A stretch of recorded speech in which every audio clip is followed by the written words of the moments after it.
We're proud to support the craft of journalism. UBS brings you the latest news from around the world with The Globalist on Monocle Radio. Be part of an international network that brings together leading insights, research and technology across 24 time zones and 12 key financial hubs, with you at the center of it all. UBS. Advice is our craft.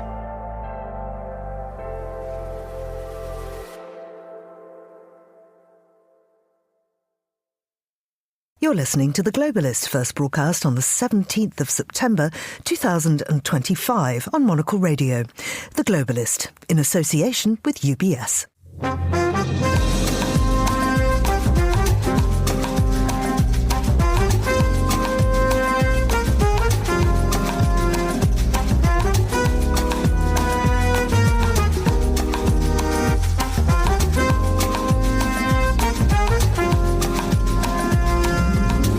Hello, this is The Globalist, broadcasting to you live from Midori House in London.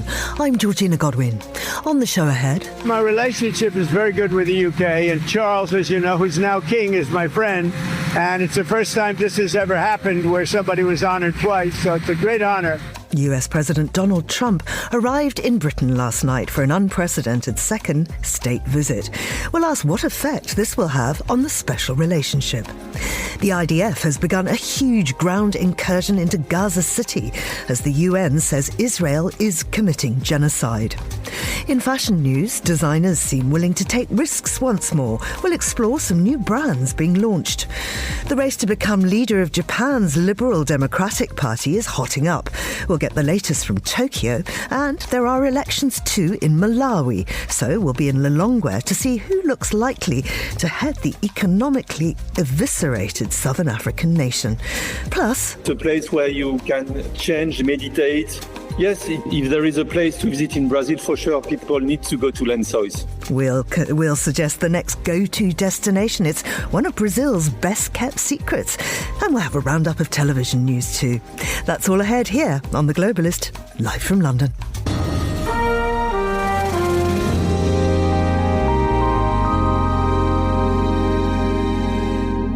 First, a look at what else is happening in the news.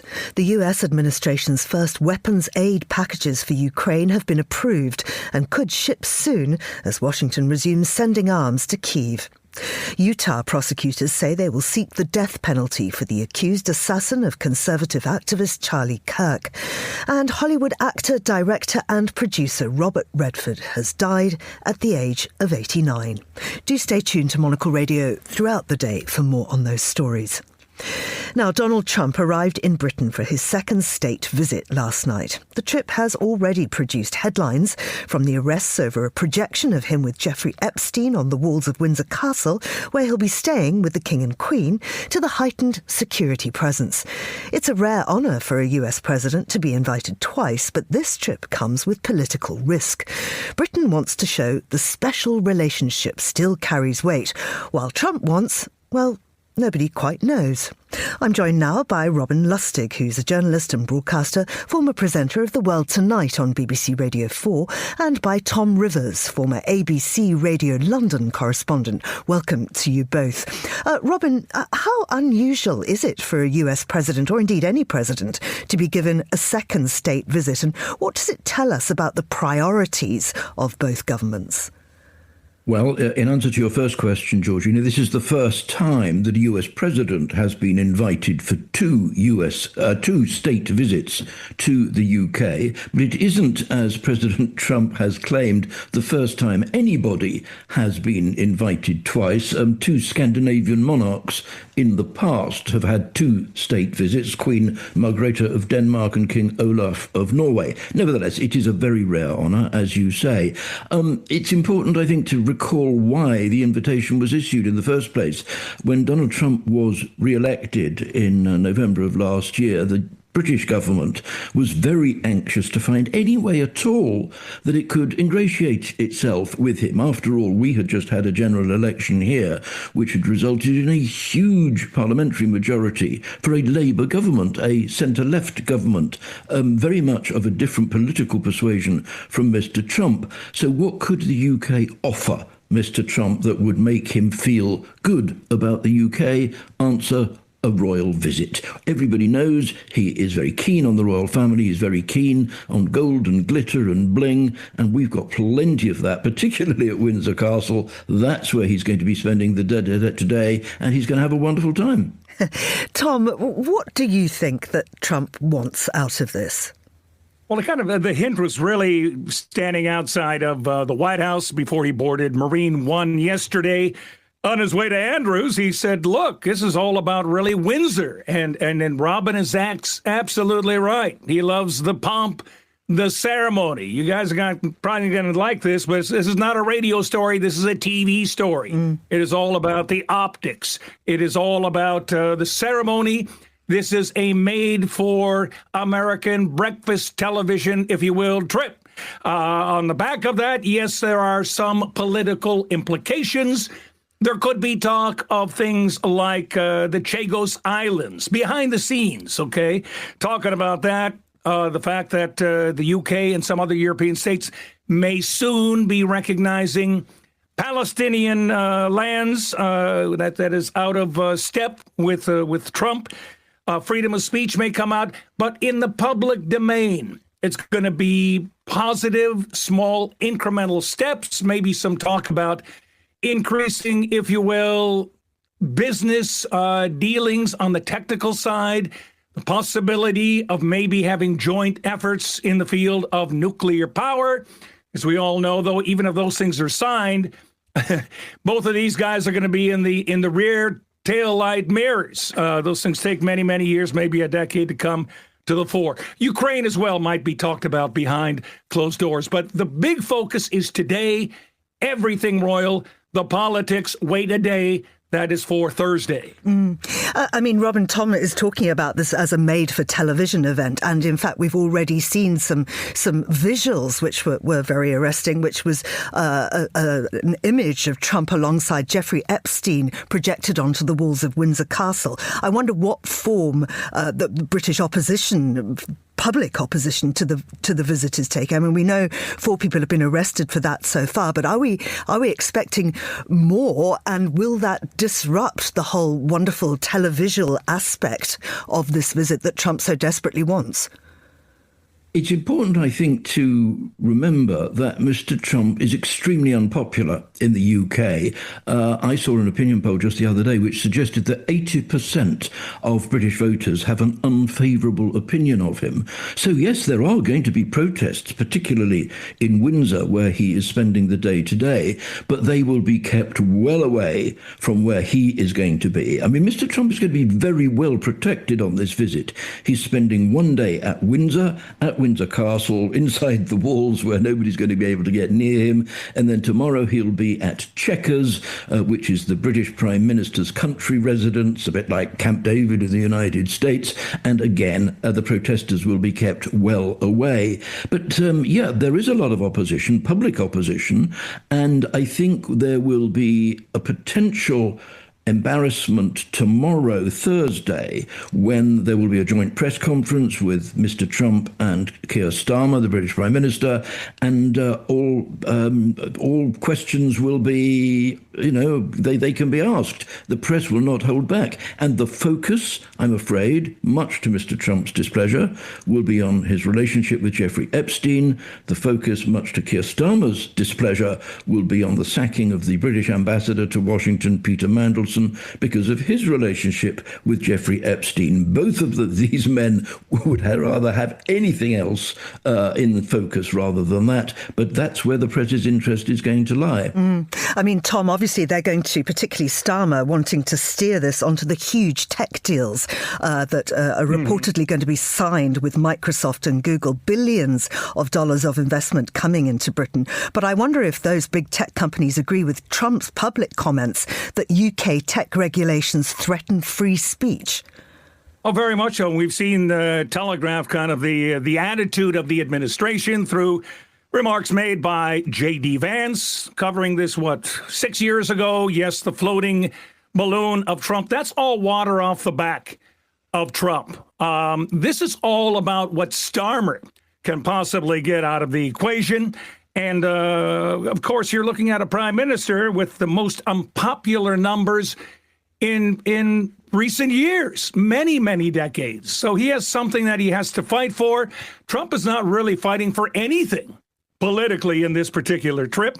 So we'll see what shakes out. So it's everything to gain for Starmer. Will he be around by Christmas time? Will he be around after the local elections in May? Big question marks.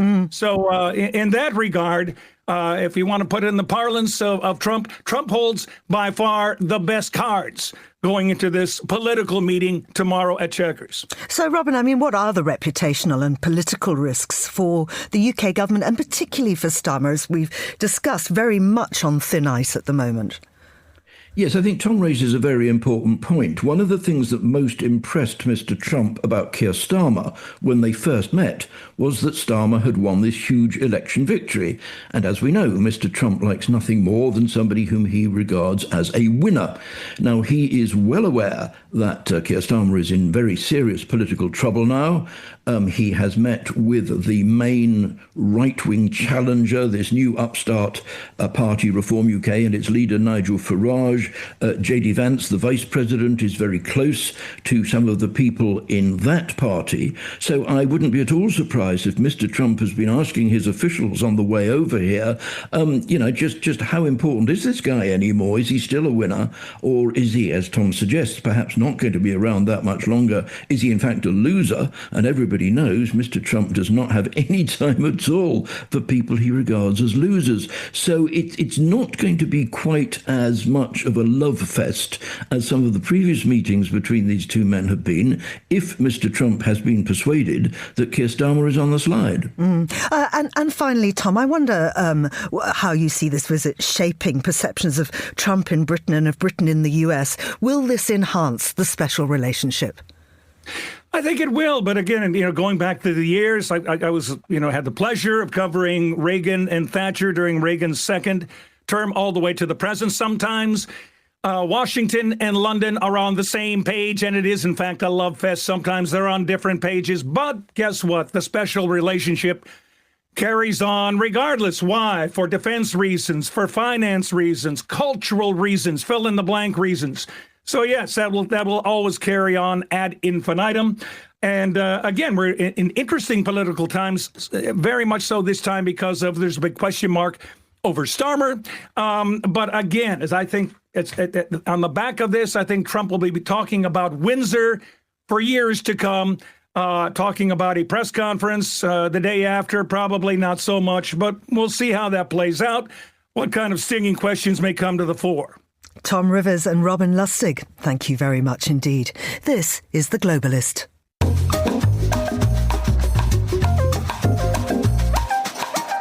It's 9:12 in Gaza, 7:12 here in London. Israel says Gaza is burning as ground incursions into Gaza City began. Prime Minister Benjamin Netanyahu set the goals as defeating Hamas and evacuating civilians, but he made no mention of the Israeli hostages. The move comes as a UN team of experts accuses Israel of committing genocide in Gaza, allegations Israel rejects. Well, I'm joined now by Janet Anderson, President of the Association of Journalists at the International Criminal Court. Janet, many thanks for joining us. What does this ground incursion in Gaza involve, and how accurate are Israel's claims to already control significant amounts of territory?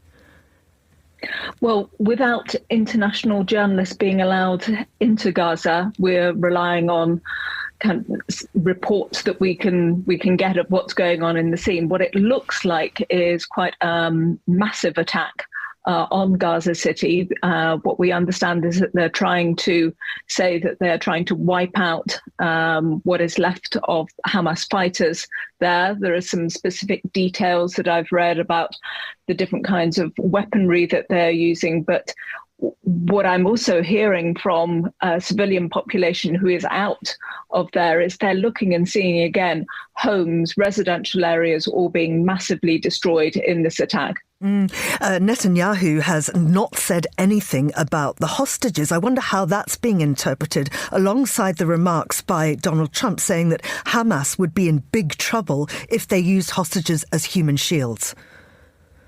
Well, we've never known exactly where the hostages are being kept each time. It looks like the Israelis have some specific information at different times that has led them to try to recover particular individuals.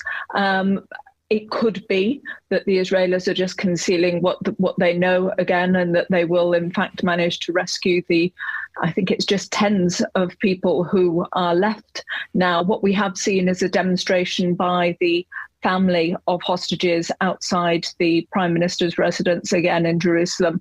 And the polls that you see from Israeli society, it's not that people disagree necessarily with the attacks on Gaza, but they do still care about the hostages. So I think Netanyahu does look like he's using this in a political way to potentially keep himself in power and not necessarily listening to what the majority of Israelis want to see happen, which is the release of hostages. And even the IDF have said that that's what they really want. I wonder how strong is the case made by UN experts that Israel's committing genocide? How does it differ from their previous findings of war crimes and crimes against humanity? Well, it does feel like the majority of international lawyers are coming to this conclusion. And as you point out, it is different from previous conclusions, but that is also because it is kind of a cumulative effect. What you had back at the beginning of last year, some kind of 6 months into the attack on Gaza, was from the International Court of Justice, the highest court of the United Nations, the suggestion that there was a plausible risk of genocide to the Palestinian civilian population. And at that point, they called on Israel to stop the kinds of attacks that it was doing, which has not happened. So what you've seen since then is the issue of starvation come very much to the fore, which got a lot of press for a few weeks and then dipped down again in public consciousness, but it hasn't actually stopped what the assessment of experts has been, that there is starvation going on. So the prevention of the amount of food that is needed to sustain the population. You've seen massive movement of people, of civilians. And that's also connected to your first question about what is going on in Gaza City, where the Israelis told everybody that they have to now leave, but where exactly to go to, somewhere in the south, how safe would they be? And then this massive bombardment. So experts are really kind of adding up all of these things. And they may have said to start with, hey, this looks like it might be some war crimes because maybe it's not being the things that international lawyers like to use, like proportional, that they haven't been clear.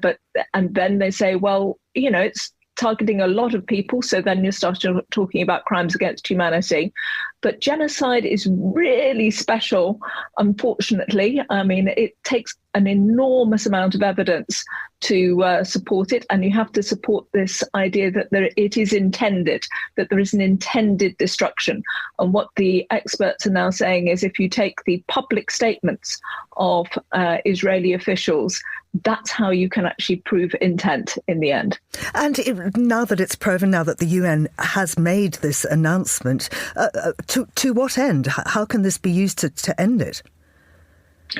Well, I would just caveat to say that proven, no, it's not a court of law, and it is not the whole UN that is saying this. This is an independent part of the UN, the Commission of Inquiry, which reports to the Human Rights Council and to the General Assembly. So it's very significant. It's very important. It's, they haven't pulled their punches at all.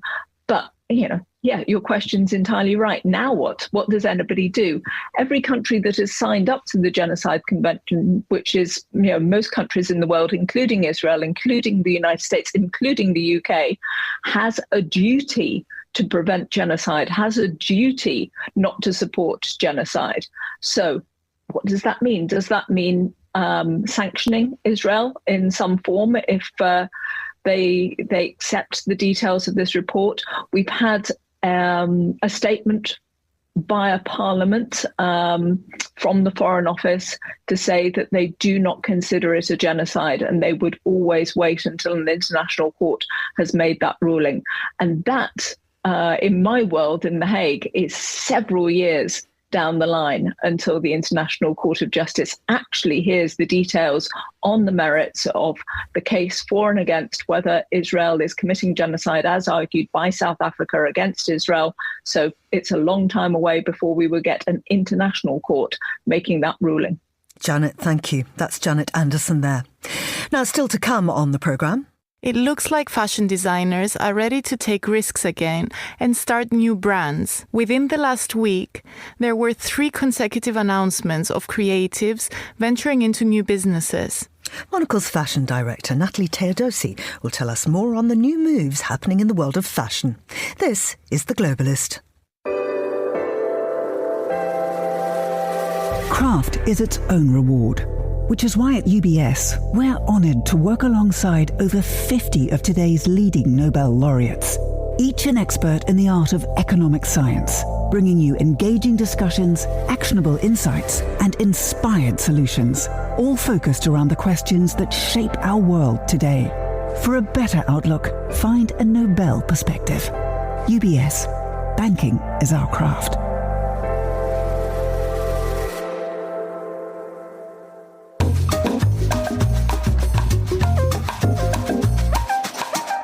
Let's continue now with today's newspapers, and joining me in the studio is Julia Jen, who is a Monocle researcher and writer. Good morning to you, Julia. Thank you for coming in the dark and the rain and everything else that signals autumn is here in London. Julia, as we're reporting in our headlines, Tyler Robinson says the reason he killed the US conservative activist Charlie Kirk is because he'd had enough of his hatred.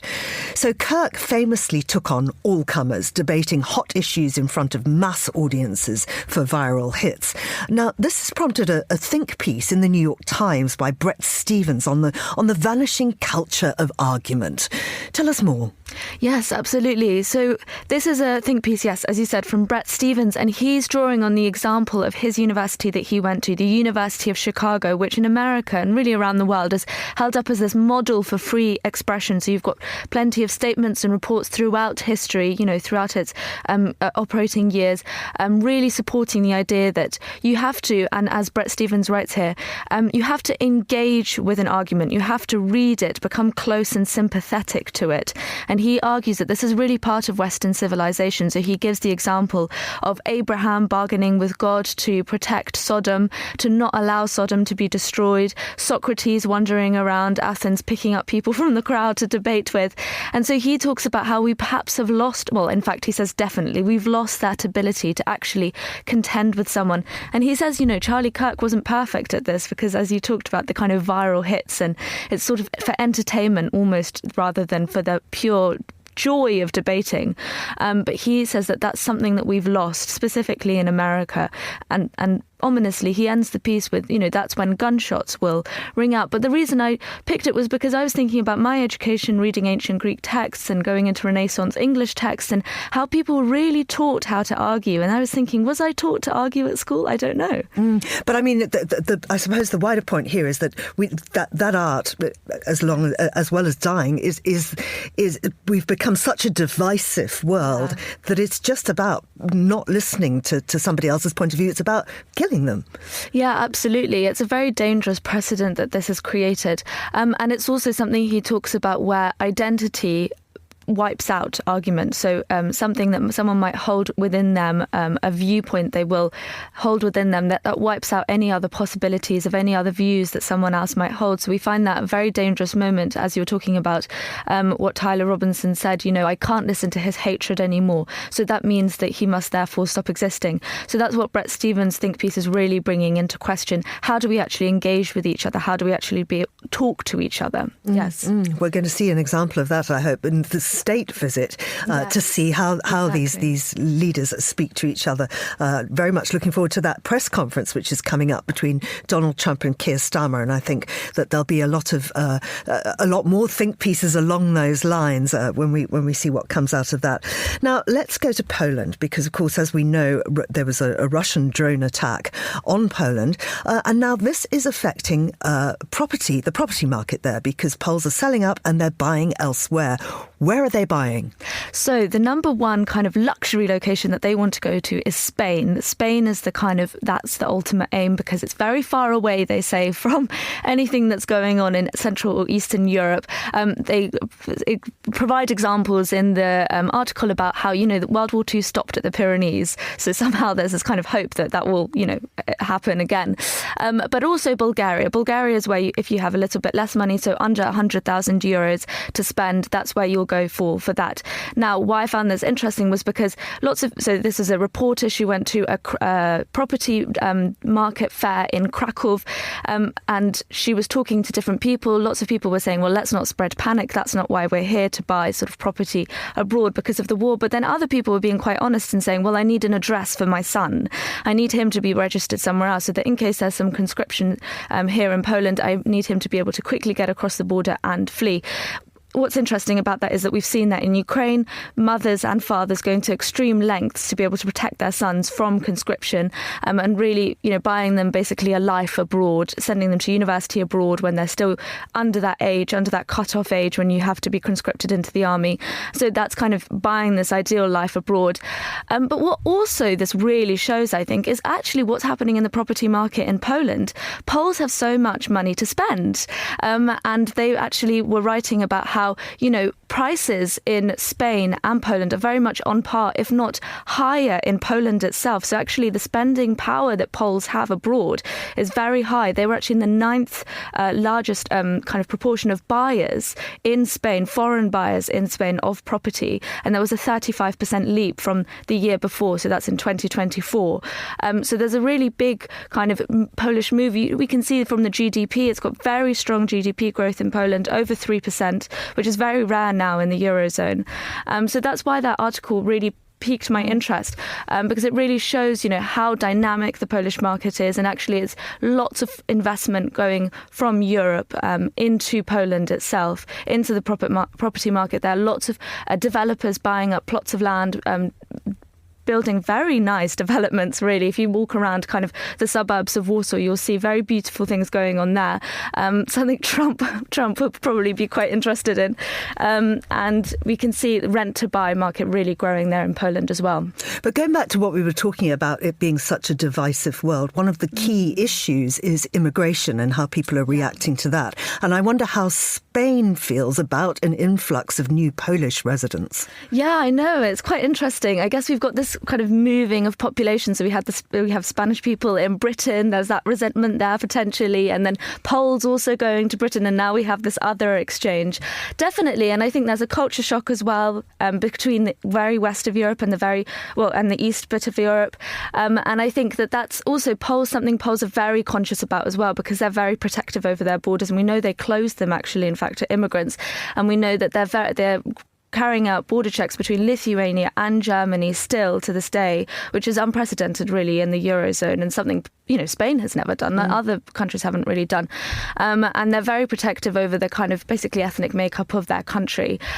So yes, this is, I think, a really live sort of situation. But we know that immigration within Europe, it doesn't spark as much kind of anxiety as other types of immigration. Well, Canadians who are hoping to relocate to Spain or even just visit it can now do so on a narrow-body transatlantic flight.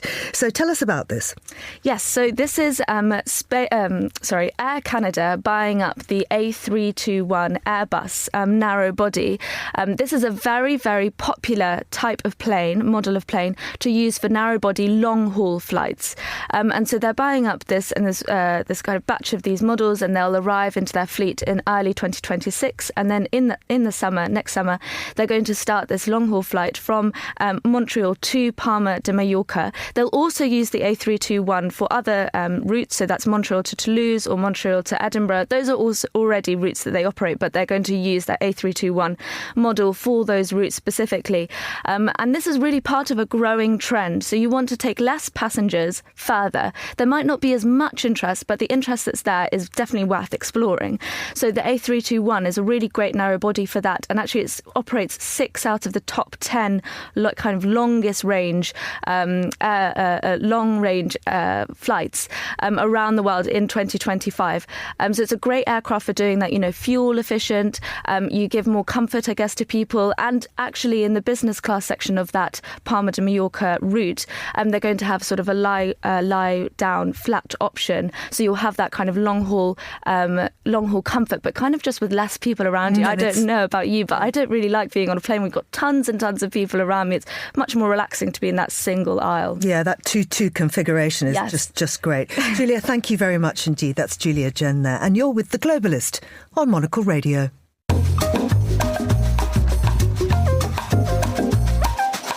And here's what else we're keeping an eye on today. The US administration's first weapons aid package for Ukraine have been approved and could soon ship as Washington resumes sending arms to Kyiv, this time under a new financial agreement with allies. This is the first use of a new mechanism developed by the US and allies to supply Ukraine with weapons from US stocks using funds from NATO countries.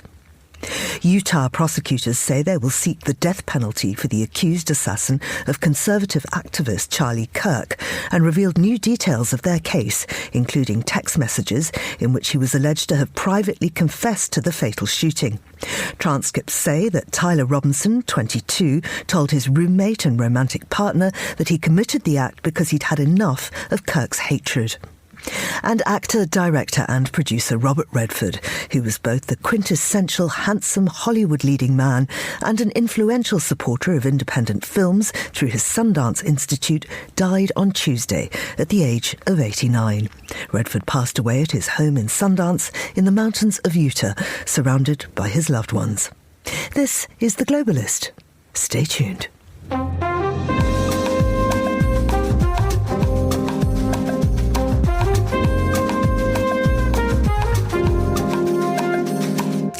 Now for a look behind the headlines. Here's Monocle's fashion director, Natalie Teodosi.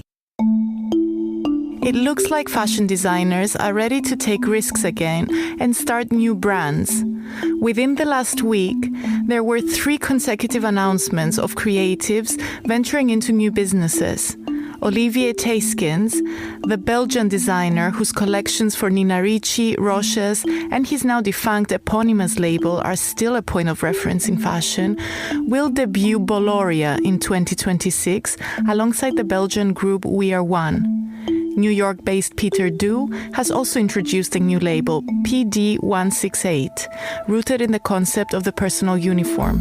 It's a collection of clean-lined, monochromatic pieces designed to adapt to the working lives of an array of customers, from chefs to dancers and consultants. Brian Rice, a Ralph Lauren and Oscar de la Renta veteran who shot his eponymous label 14 years ago, is also making a comeback with a smaller-scale made-to-order model. Aware of the financial risks involved and the fierce competition by luxury groups, fewer designers have been willing to start their own brands in the last 5 years. Now that the luxury market is slowing down and in need of fresh ideas, some creatives are ready to take the leap again. They could have as much impact in resetting the fashion system as the flurry of creative directors debuting new collections for the world's biggest heritage brands this September. That was Monocle's fashion director, Natalie Teodosi. And for more, you can sign up to our daily newsletter, The Monocle Minute. Head over to monocle.com/minute. This is The Globalist.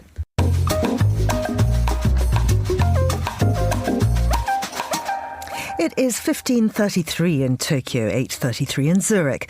Japan's ruling Liberal Democratic Party will hold its presidential election on October the 4th to choose a new leader who'll become the country's next prime minister. 5 candidates are competing, and the winner will face the challenge of governing without a stable majority in parliament.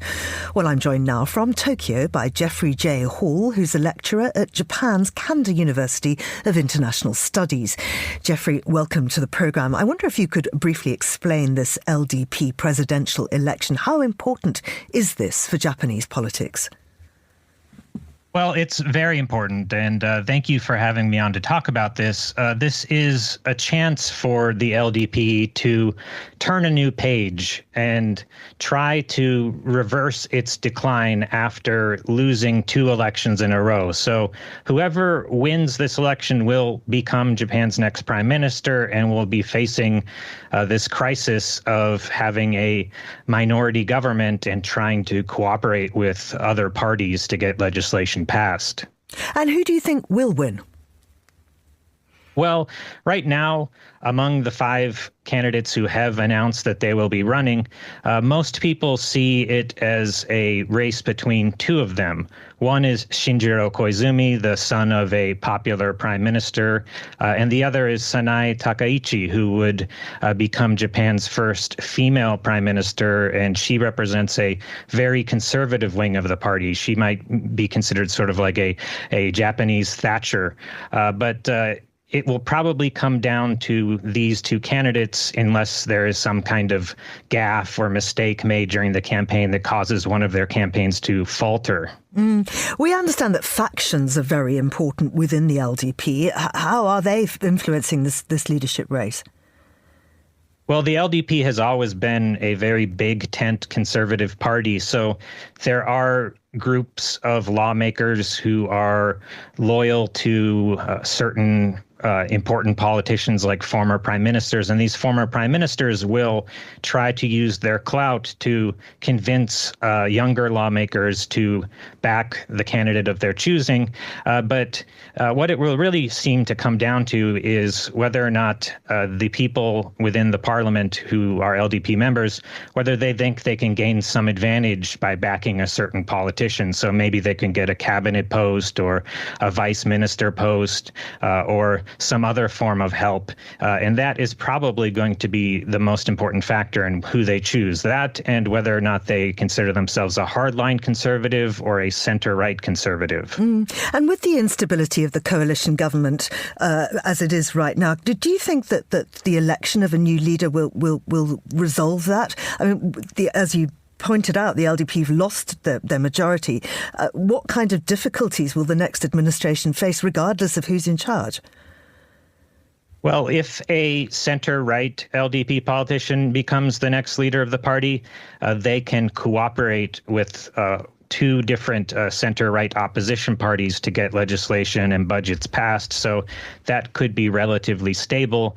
However, if a hardline conservative like Ms. Takaichi wins, there could be friction with those other parties. She might be able to reach out to the far-right parties for help.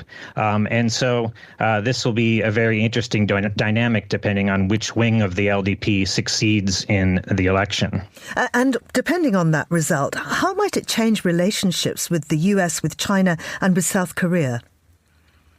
If a moderate center-right LDP figure becomes prime minister, it probably won't change much. But if a hawkish hardline conservative like Ms. Takaichi becomes prime minister, it will lead to friction with China and Korea, especially over history issues. They have considerable nationalistic views in this wing of the party that she's a member of, so it could cause some trouble there. Jeffrey, thank you. That's Jeffrey J. Hall speaking to us from Tokyo. You're with Monocle Radio.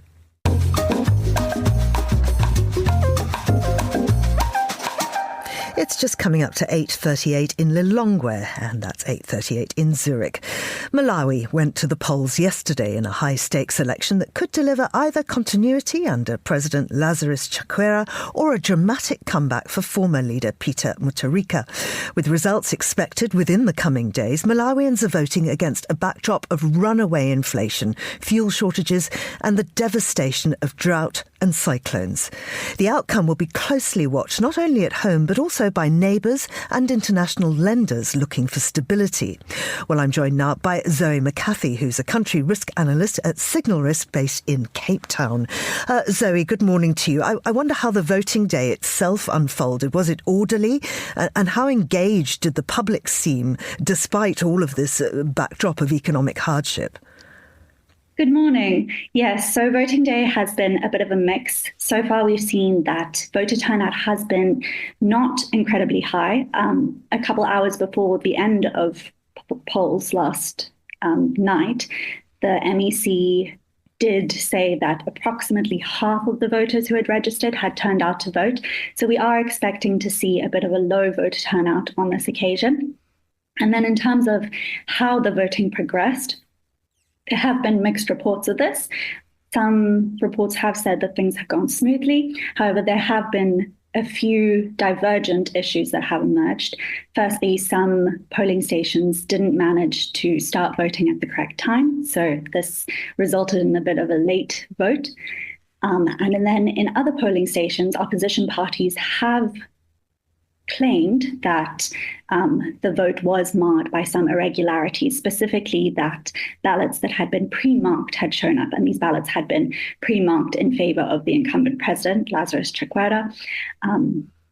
Some MEC personnel have said that there is absolutely no legitimacy in these claims, and there are reports that observers have also rejected these claims, but the opposition observers at the vote have been consistently saying that there are these irregularities. So, look, both of these leading candidates have faced corruption claims, and I wonder if Malawians are voting for credible solutions, or are they weighing in on who's least compromised? I mean, we're seeing a sharp contrast. Chakwera has a stalled reform record too. Mutharika has this troubled legacy. What is driving the voter choice?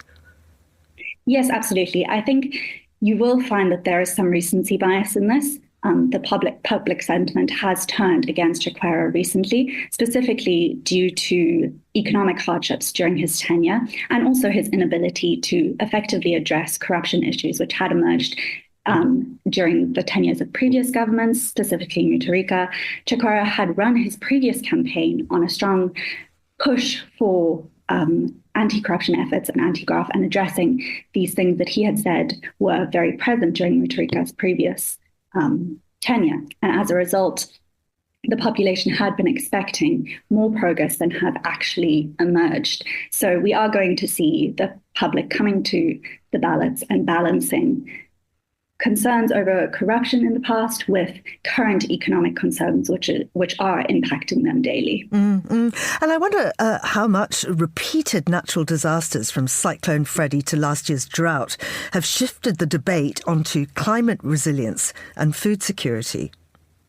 Absolutely. I think for the population specifically, food security is a massive issue because Malawi's population, a lot of them are in poverty. It is estimated that around 70% of the population, or over this, is under the poverty line. And as such, food insecurity is a big issue that will weigh on voters' minds. And Malawi, as an agriculture-dependent economy, does have a big agricultural issues can very much be impacted by climate events such as the drought that we've seen in the past year and cyclone issues.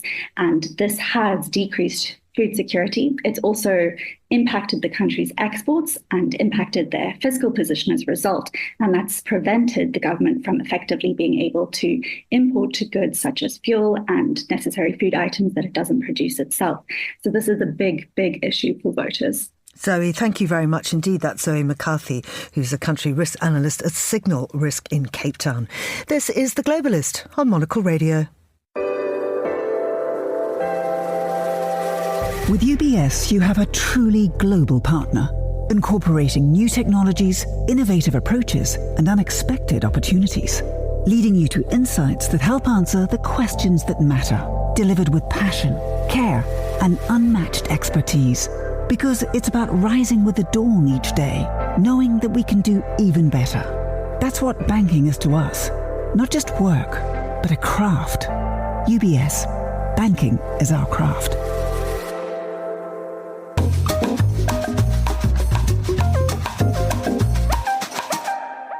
And now we head to Brazil, more specifically to Lençóis Maranhenses National Park, the new go-to destination in the country.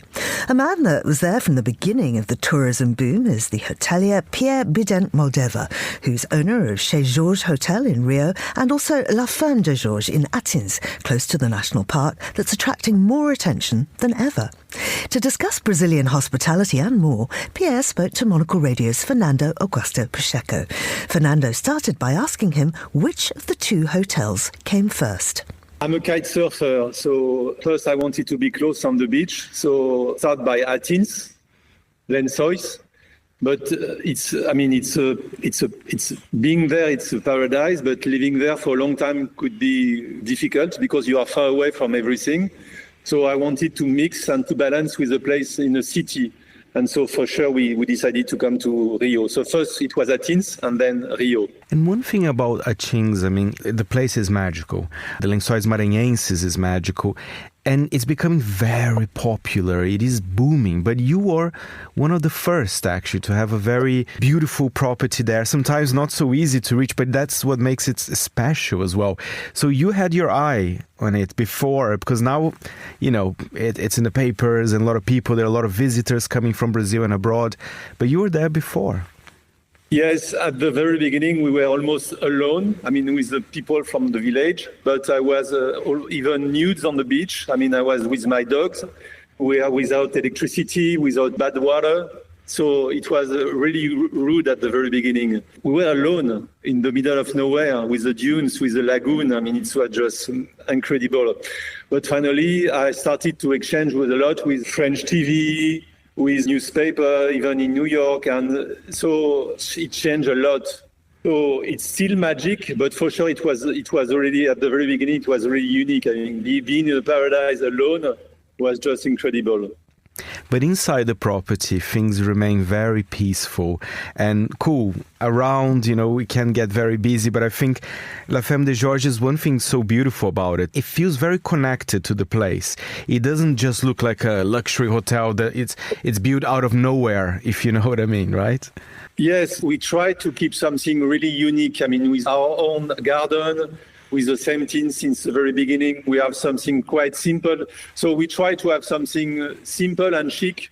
And I think it's still the same. I mean, but for sure, Athens is changing. But Ferme de Georges keeps something really unique and magic. How is it to be an hotelier in Brazil? Of course, you're coming from a different country.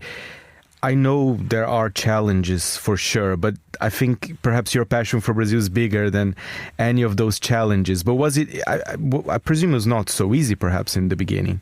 For sure it was not, because I became hotelier by accident. There in Santa Teresa, there were a big party and I came to complain, and a guy was organizing this party. His name was Klaus Endlinger. It was a boss from Design Hotel. So we became friends and he said, "Oh, why don't you build an hotel?" So I really became an hotelier by accident. It was a funny story. But for sure, it's a big challenge, but it works. People are still really happy when they leave the place. Yes, I mean, it's difficult for sure. Because, I mean, again, managing this project far away from us is a challenge. But finally, we still have a good review and it seems to be still okay. It's still a beautiful place, so it's okay. And the place is magical indeed. I mean, for our listeners who don't know, tell us perhaps your feeling, because Lençóis Maranhenses, it's something out of this world. I think it's very unique, the way it looks. We have dunes in other places, but I think the way the lagoons are formed, you know, after the rainy months, I never seen something like it. 1,500 kilometers of dunes with, after the rainy seasons, full of water. And even if you are prepared, because everybody have seen a lot of reportage, so we know how it looks. But the sensation when we are there, I mean, the connection with nature, it's really unique. something it's difficult to describe, but you have a really strong feeling, something really unique, and a place where you can change, meditate. Yes, if there is a place to visit in Brazil, for sure, people need to go to Lençóis. I mean, it is the place to be. And another place to be, I mean, it's not a surprise, but Rio de Janeiro, it is always a star city. How was your presence? You are kind of based in Rio these days, right? You live in Rio. Yes, we are. I'm a single dad with Tadeo, so we live in Rio. At the very beginning, I wanted to buy a place on the beach, but I fell in love with Santa Teresa, which is a unique place in Rio. I mean, there is Rio, but there is Santa Teresa. It's an artistic place with a lot of gallery, artists, singer. There is really something unique and magic in Santa Teresa. So I fell in love with this place, and we decided to stay there. So it was also a crazy project compared with Athens. I mean, Athens was really crazy. But Rio was also really crazy. It took 2 years to reform everything. I decided to build a music studio because the idea was I'm crazy about architecture, but also about music. And I wanted to do something unique. So we have a music studio at home with a connection with a music studio, which means we can receive a philharmonic. And so today we receive some artists from everywhere in the world, and they come to record with this beautiful view on the Sugarloaf on the Bay de Guanabara. Pierre Biden-Mordeva there in conversation with Fernando Augusto Pacheco. Thank you very much indeed. You're listening to The Globalist on Monocle Radio.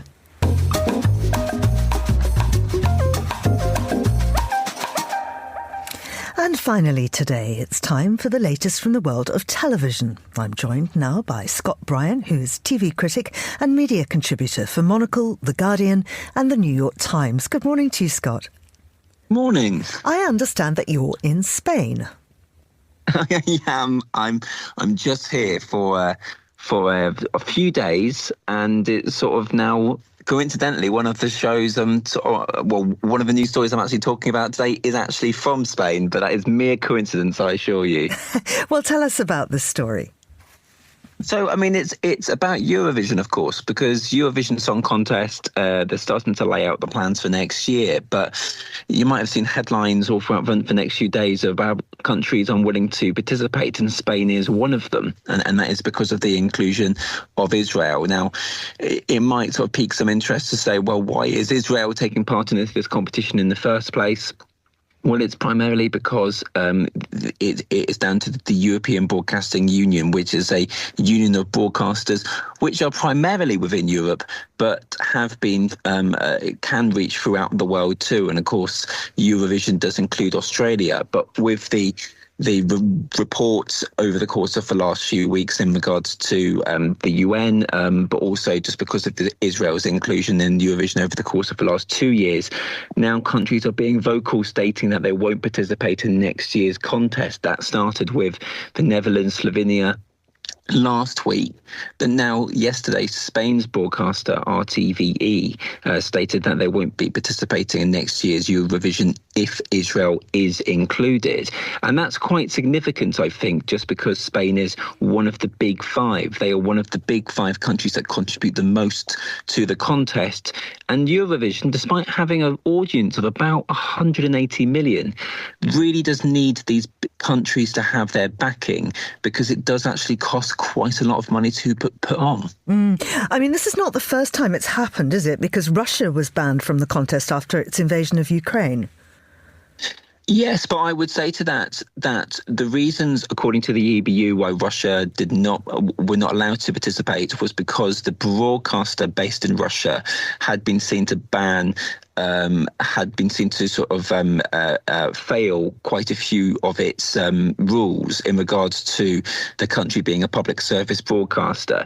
I think the EBU saw that after the Russian invasion of Ukraine, it became a propaganda outlet for the Russian state, whilst CAN, KAN, which is the Israeli broadcaster, according to the EBU, meets the minimum requirements for them to becoming a participating country. Because I think what's important to point out is that Eurovision is not based, it's not a competition between governments, it's not a competition between countries per se, it's a competition between public service broadcasters throughout Europe. And I think that's the challenge, is that so far Israel are all above the rules in terms of participating next year. And I'm sure just for the EBU, the headache of having Israel there and the protests that would bring from audience members would just be a step too far. Let's talk about Sky, because they are going to cut hundreds of jobs in the UK. So this is all about the shift, really, from broadcast to streaming. Tell us more. It is, yes. I mean, Sky, of course, have been a dominant player in satellite broadcasting since its inception, really. It was how it has been able to become a huge global powerhouse. It was then sort of bought by Comcast in a high-profile deal, so there's no more involvement in the Murdoch family about sort of 7-8 years ago. And since then, they've really doubled down into the streaming age. There's been products such as Sky Stream, which allows people to watch without using satellite. Also, sort of Sky Glass, which allows you to just watch directly through a TV without a box at all, as well as smaller sort of companies such as Now TV. And I think that's essentially sort of pulled people away from traditional satellite sort of broadcasting. Sky are now saying that to compete more with the streamers such as Netflix and Amazon Prime Video, they're having to cut back in a very big way from sort of existing products, double down on improving them. So basically, they said that 600 jobs are going to be lost, I guess, to make the company a bit more nimble. But I would also say that what is key in Sky's future is that for once that they used to be the exclusive place where you could see a lot of US-based dramas, particularly on HBO.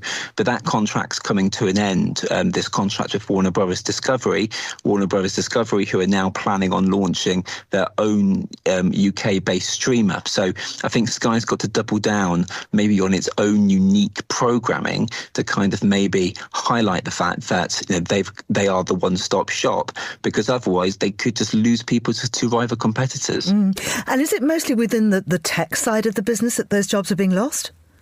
It seems to be within the tech side. According to a Financial Times reporter, one of their sources stated that they see their sort of product upgrade as being quote-unquote complete for now. I think that's piqued my interest because, of course, I think that you have to keep improving your products rather than just sort of updating them once and just leaving them be. I guess it'll be interesting to see how Sky innovate, or whether they just sort of push more towards internet-based broadcasting. Well, the Emmys is one product that updated. It had a new host this year. It also hit 7.4 million viewers. Those are record numbers. It is. I mean, in recent years, yes, it's an 8% increase from the 6.9 people who watched the last year's 6.9 million people who watched last year's ceremony on ABC. It's the most watched Emmys since 2021. I mean, I always see Emmys a really interesting one because in terms of the viewership, I think is a good litmus between what's popular in the public domain, as in what are the mass public watching, versus what is popular maybe to sort of basically people who live in New York, LA, and work in the media entertainment industries. And I think what's interesting is that two big shows seem to be the big talking points from this year's Emmys. The Studio, which is on Apple TV Plus, which is sort of a Seth Rogen sort of comedy set within Hollywood, which I think mocks Hollywood, is a love letter to Hollywood, but I doubt has a mass audience appeal. Also, the fact that it's on Apple TV Plus, which is one of the smaller streamers, compared to Adolescence, which is, of course, the huge British Warp Films made show starring Stephen Graham, Owen Cooper, who, of course, were big winners then. And I think that maybe perhaps the reason why the Emmys did so well is not only is it on a different network, who may be marketing the show in a different way, and, of course, as you were saying there, it's got a new host. But I also think maybe part of it is down to the fact that the shows that ended up being nominated and winning were shows that more people have watched, including also The Pit, which is a new sort of medical drama. I think the more shows that get nominated and win are actually viewed by the public, the more likely that they're actually going to be watching them to see them win. And a very quick look at the fact that the original pitch to Ted Sarandos from Reed Hastings about Netflix streaming future was judged to be nuts. Yes, so Ted Sarandos, who's the co-CEO of Netflix, joined in 1999 and met Reed Hastings, who is the founder of Netflix. And during that meeting, Reed Hastings said, we have to make Netflix entirely on the internet. That's where the viewers are. They're not going to be on cable. Ted Sarandos was a little bit dubious, just sort of saying, well, actually, the internet's incredibly slow, and who is going to really not be relying on people having DVD sent through the post? He did accept the job. He's now, of course, running it. And the company that Reed Hastings sort of said does exist, and is now worth more than $500 billion. So it just, sometimes being smart about predicting the future can work out. Absolutely, Scott. Thank you very much indeed, Scott Bryan there. And of course, Reed Hastings has gone on to really, really prove himself as an entrepreneur, so much so that we've actually got him on a recent episode of our programme, The Entrepreneurs, talking about his latest venture, Powder Mountain, a ski resort in Utah that's also an outdoor art museum. Now, that's all for today's programme. Thanks to our producers, Laura Kramer, Carlotta Rebello and Hassan Anderson, our researcher, Daniela Braw-Smith, and our studio manager, Elliot Greenfield. More music on the way. The briefing is at midday in London, and The Globalist returns at the same time tomorrow. I'm Georgina Godwin. Thanks for listening.